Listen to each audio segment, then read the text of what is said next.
I'm Leslie Miller. Welcome to more One Life to Live, where every week we bring you more on the stars and storylines that make Landview one-stop shopping for sin, scandal, and intrigue. On this edition of More, behind the scenes of a forbidden affair. I was excited. I was ready for it. I wanted to go out and do the best I could. Tuck Watkins breaks the cardinal rule of showbiz. Babies and animals. And I have both. Plus, an exclusive first look at next week's bombshell. I'm pretty sure I can tattoo a dead body and throw it in the Lantana River all by myself. I'll tell you what, I will call both of you as soon as it's done. But first, a story ripped from the headlines is about to explode on One Life to Live as Jack's affair with his teacher reaches the point of no return. Only More has this exclusive.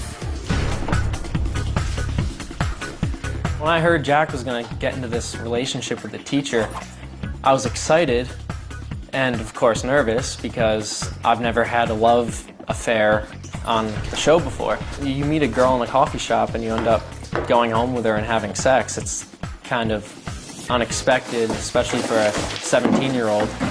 The morning of the first love scene, I brushed my teeth twice, once in the morning and once before I went up there. I was excited. I was ready for it. I wanted to go out and do the best I could. Well, my mom was excited for me. Wow. And she kind of made fun of me at the same time when she first found out that I was doing this whole love affair thing.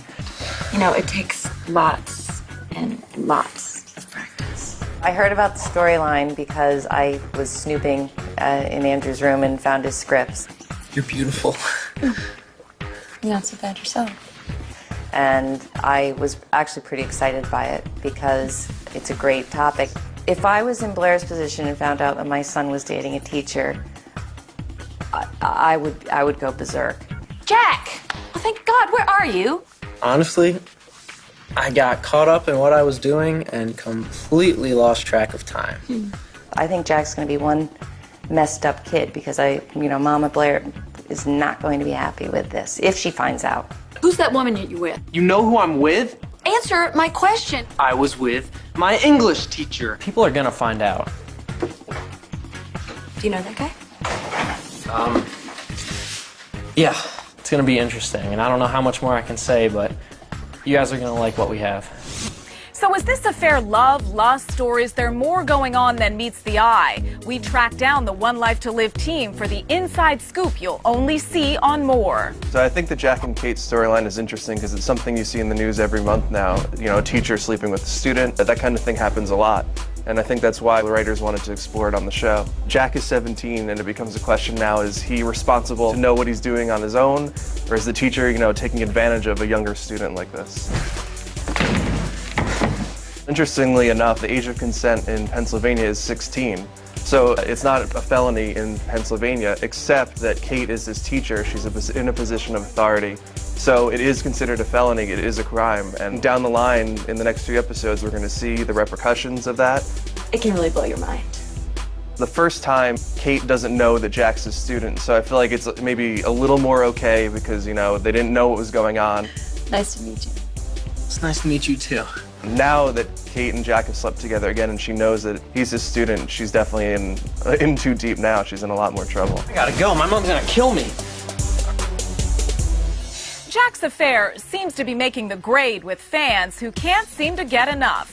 At TL Contessa tweeted, Jack seems to be getting a thorough lesson in Anatomical Biology 101. At Sweetney58 wrote, don't know how I feel about that. Jack is so young, LOL. And all at MV Gray had to say was, teacher is apparently a relative term. I'm a little jealous because I feel like I would probably be a better student had I had a teacher like Kate. Probably would have held my attention a little bit longer in English class. It has all the classic soapy elements. It has older woman, younger man. It has teacher-student. I gotta say, it's really hot and scandalous and I'm in love with it. I'm so happy that they're giving Andrew so much more to do. I think that Jack and Kate are headed for disaster. I don't think it's ever a very good idea when a teacher and student get together. So we'll see where it goes from here. Jack is essentially living my, and I assume most other high schoolers' fantasy. I think we all can agree that we can't wait until Blair finds out. She will have a flip on this teacher. It's really hot here in California, and thinking of those scenes makes it even more hotter, and I really can't wait to see more of what they do with this storyline. Who's breaking up and who's making up in Landview? Find out in the most electrifying scenes from this week's One Life to Live. Cutter and Natalie reconnected. So, maybe a rain check? And next time we lose the chaperones? While Vicky and Clint called it quits again. If you don't come clean, Clint, I'm going straight to the media. What would you have thought of me if I had just stood around and watched you lose everything? Well, I'll tell you that because of what you've done, I've lost the most important thing of all.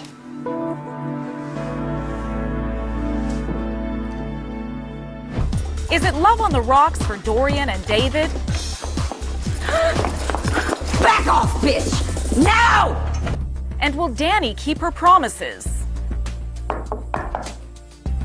Who is it? Housekeeping. Please, don't tell Matthew about this. I don't want him to know. Is there something I can help you with? I hope I'm not imposing. This is really difficult for me. I was wondering, is there any chance you could give me a hand by helping me sorting through things? I'll be right there. I'm checking out your alibi, and if it doesn't hold up, I'm coming after you. And when I do, the gloves will be off. Can I go now? When more One Life to Live returns at home with Tuck Watkins. At first I thought this is great, and then I realized, how am I going to do this? It's going to be really difficult. Plus your exclusive first look at next week. If you want out, you've got it.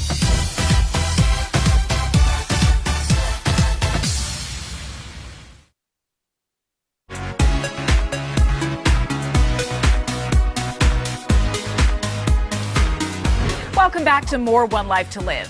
Whether he's romancing Dorian Lord or hanging with desperate housewives, Tuck Watkins is a charismatic fan favorite. So how could I say no when this One Life to Live hunk invited me over to see his real life and more? Sound speed! My favorite characters are idiots who think that they're geniuses. Wyatt Chipmunk. And David Vickers sort of fits right into that category. What did it mean to me? I remember when I first started playing David Vickers, he was supposed to be a cool, mysterious con man. Vickers, leave the gun. Well, I'm not that cool, and I'm definitely not mysterious. And that totally defines your character. One day, I fell down the stairs on set by accident, and everybody laughed at me, and I was humiliated. Have I done anything right yet today? But a light bulb went off, and I thought, David Vickers isn't a cool, mysterious con man. He thinks he's a cool, mysterious con man. It blew my mind wide open, and it cracked the character and created something I knew that I had to embrace. Roger that. In the first episode of the revival of One Life to Live, there's the scene with you dancing down the red carpet. True to David Vickers' form, he thinks he's the star of the show. So he shows up in a white disco suit, actually does some moves down the gauntlet. And then when he looks around, he realizes that he's sort of the brunt of the joke. But the thing I admire about him is he's unflappable. I'm the star. We'll just move on to the next thing to show everybody he's the coolest cat in town. Everybody clambering for a piece of me? I get it. And in 5, 4, 3, 2. What's it like being married to Dorian Lord? The first, second, or third time. Dorian and David are a great couple. You're gonna have to explain that one to me. I couldn't be the David that I am without the Dorian that Robin is. I understood almost none of that. The thing that I've always liked the most about David and Dorian is they've never, ever quite gotten each other. Whenever they've gotten really close, or it looks like they're about to settle down and be happy, something happens to keep them apart. David! Just let me explain. Let me explain. There is nothing to explain. I know what I saw. You were kissing another woman? The fact that they've never really held on to one another keeps the relationship, first of all, unstable and not very healthy, but it keeps it dramatic and something that they just want more and more and more of. I'm gonna show Dorian some moves I learned on the internet. Ew. I'm looking forward to seeing more of you. I think we're a great pair. That's my girl. Because we're very opposite. She's elegant and lovely and rich. And David thinks he's all of those things. That's dumb. Why would you say that? Cut, that's a bye, moving on.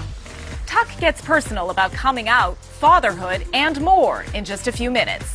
Meantime, while the cast of One Life to Live is enjoying some time away from Landview, the Moore team is keeping tabs on how they're spending their summer vacations. Andrew Trichetta took to Vine to channel his inner Homer Simpson. So I'm in the grocery store, and guess what I find? Donuts.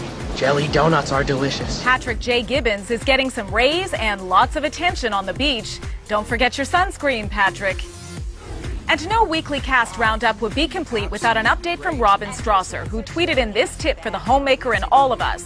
Highly recommend good music when cooking or cleaning. Went old school today. Hashtag Hall & Oates, hashtag Motown 99, OMG, cooking and looking good chez moi. We had no idea you were so domestic, Robin. As for the rest of you, did you hear what Robin said? Good music only, so ditch the Milli Vanilli. When Moore returns, Tuck Watkins uncensored. I think a lot of people already knew that I was gay, and it was just part of a sort of a natural progression, really. And an exclusive first look at next week and much more after the break. Wait. Did you sleep with Matthew?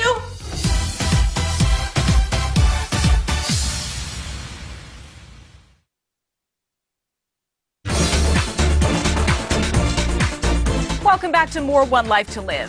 Fans think of him as David Vickers, but Tuck Watkins says his most life-changing role is one he just took on recently, Dad. Here's more. A couple years ago, I knew I wanted to change my life. I was in my early 40s, and I thought, I just feel like I really want a life change. And the one thing that really galvanized for me was that I was ready to become a dad. Is it what you expected? I don't know what I really expected, because whenever I thought of kids, I always thought of like 5-year-olds or 8-year-olds. Yes, I signed up with a surrogacy agency. The goal was to have one baby, but with surrogacy, IVF is involved. Right.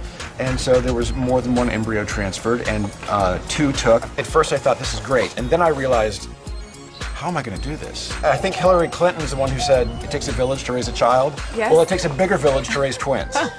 So this became 24 hours a day, 7 days a week. And my mom and dad have helped out quite a bit. And then my cousin Stephen became my nanny, or as we call it, PCG, primary caregiver. This is usually good for about 15 minutes. Okay, where'd you come up with the names? Well, Katchen is a name that my sister was considering when she had her little girl about 7 years ago, and I just thought a little girl named Catch was the sweetest thing I'd ever heard. And it kind of reminded me of Scout from To Kill a Mockingbird, which I always thought was a cute name. And then Curtis is a family name. My name's Charles Curtis Watkins III. Where did Tuck come from? They tried to teach me to say Kurt when I was a kid, because my dad and my grandpa went by Kurt. And I said, yeah, Tuck. And they just kept calling me that. This has been a pretty interesting year for you in so many ways. Coming out in April, publicly, for the first time. Having kids and becoming a dad, you know, I was really excited to talk about my kids and that process and what that was like, and I couldn't really talk about that without telling the whole story. So it's feeding time. We do this 4 times a day. I think a lot of people already knew that I was gay, and it was just part of a sort of a natural progression, really. Can you jump? Can you jump? There you go. There we go. There we go. So you have your hands full with the 2 babies. Yeah. Do you have time for relationships? Well, I think that'll sort of take care of itself. That's my way of asking, are you in a relationship? Right now, anything other than the kids is, as we say in the soap opera world, sort of backburnered. I'm a single gay dude doing this by myself for now, but I won't be forever. Who's reached the end of their rope in Landview? Only Moore has this first look at next week's One Life to Live. Oh my! Don't you have someplace to go? Oh my God, what time is it? I'm late. What do I do? I gotta get ready. Look, we'll talk about this when I get home. There is nothing to talk about. I'm pretty sure I can handle this. I'm pretty sure I can tattoo a dead body and throw it in the Lantana River all by myself. Tell you what, I will call both of you as soon as it's done. I am sick and tired of you making me out to be the villain. And I'm done groveling. And I'm sure as hell done with you judging me all of the time. If you want out, you've got it. Hang on. I hope you have change for 50. I don't, but trust me, I'm worth it. Hello? He was supposed to be watching Drew, but he was with you out running? That was a one-time thing. Wait. Did you sleep with Matthew? I saw your sizzle reel, and I want to be in the David Vickers business. You do? Mm-hmm. And you are going to be a star. Dying to know more? We're dying to tell you. Email, Facebook, or tweet us your questions, comments, and especially your opinions. We want to hear and see you on More. Thanks for tuning in. We'll see you next week.